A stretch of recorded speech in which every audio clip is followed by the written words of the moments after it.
ভাল পাওঁ নহয় জানো?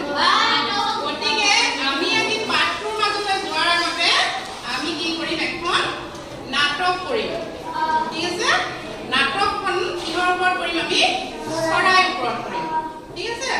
মই তোমালোকক প্ৰথমতে দেখুৱাই দিম যে আমি কেনেকে কেনেকে নাটকখন কৰিম, আৰু তোমালোকে মই কোৱাৰ মতে নাটকখন কৰি যাবা। আৰু নাটকখন আমাৰ শেষ হোৱাৰ পাছত তোমালোকে যদি মোক ক'ব পাৰা যে আমি আজি কোনটো পাঠ পঢ়িম, তেতিয়াহে মই তোমালোকক পাঠটো পঢ়াম। নহ'লে কিন্তু আমি আজি নহয়, আমি কাইলৈহে পাঠ পঢ়িম। ঠিক আছে? নাটকখন কৰিব চবৰে ইচ্ছা আছেনে? সকলোৰে আছেনে? ঠিক আছে। এতিয়া তোমালোকে কোনে কোনে নাটক কৰিবা, মানে কাৰ কাৰ নাটক কৰিব ইচ্ছা আছে হাত দাঙাচোন। হাত দাঙা। সকলোৰে ইচ্ছা আছে নহয় জানো? এতিয়া আমি তোমালোকৰ প্ৰথমতে কেইজনমান মই আগলৈ মাতিম, তোমালোকে আহি পেলাই মোক সহযোগ কৰিবা আৰু আমি সকলোৱে নাটক কৰিম। ঠিক আছে? এতিয়া আহাচোন আমি নাটকৰ মাজলৈ যাওঁ।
মই দেখাত একেবাৰে সৰু, মই ঘৰৰ চালিত বাঁহ সাজি থাকোঁ।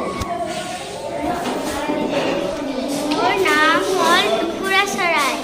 মোৰ মূৰটো হালধীয়া, ধান মাটি খাই ভাল পাওঁ।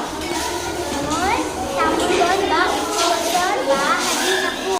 মোক পখিবলৈ ৰঙা বুলি কোৱা হয়।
কি চৰাই?